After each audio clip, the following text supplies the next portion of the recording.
আসসালামু আলাইকুম। বিন্দুবাসিনী সরকারি বালিকা উচ্চ বিদ্যালয়ে বৃক্ষরোপণ কর্মসূচির আওতায় এই প্রোগ্রাম। শিক্ষার্থীরা বিভিন্ন ধরনের ব্যানার ফেস্টুন নিয়ে এসেছে।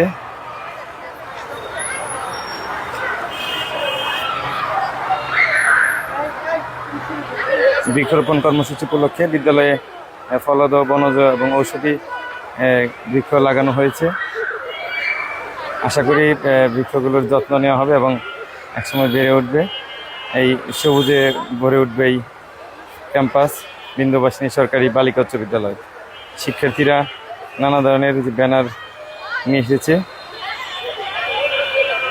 জলবায়ু পরিবর্তন সচেতনতা কর্মসূচি 2026 বিন্দুবাসিনী সরকারি বালিকা উচ্চ বিদ্যালয়। গাছের নাম নিম। নিম গাছ লাগানো হয়েছে। Learning acceleration in secondary education প্রজেক্টের আওতায় এই বৃক্ষরোপণ করা হচ্ছে।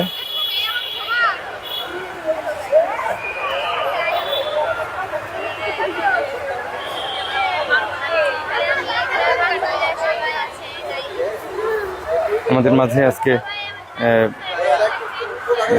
বিদ্যালয়ের প্রধান শিক্ষক উপস্থিত আছেন, জনাব মোহাম্মদ আব্দুল হালিম স্যার। তিনি নিজে গাছ লাগালেন। বিদ্যালয়ের সিনিয়র শিক্ষকবৃন্দ, সহকারী শিক্ষকবৃন্দ, সহকারী প্রধান শিক্ষক সকলে আমাদের মাঝে উপস্থিত আছেন এবং তাদের উপস্থিতিতেই এই 3টি বৃক্ষ লাগানো হয়েছে। ধন্যবাদ সবাইকে।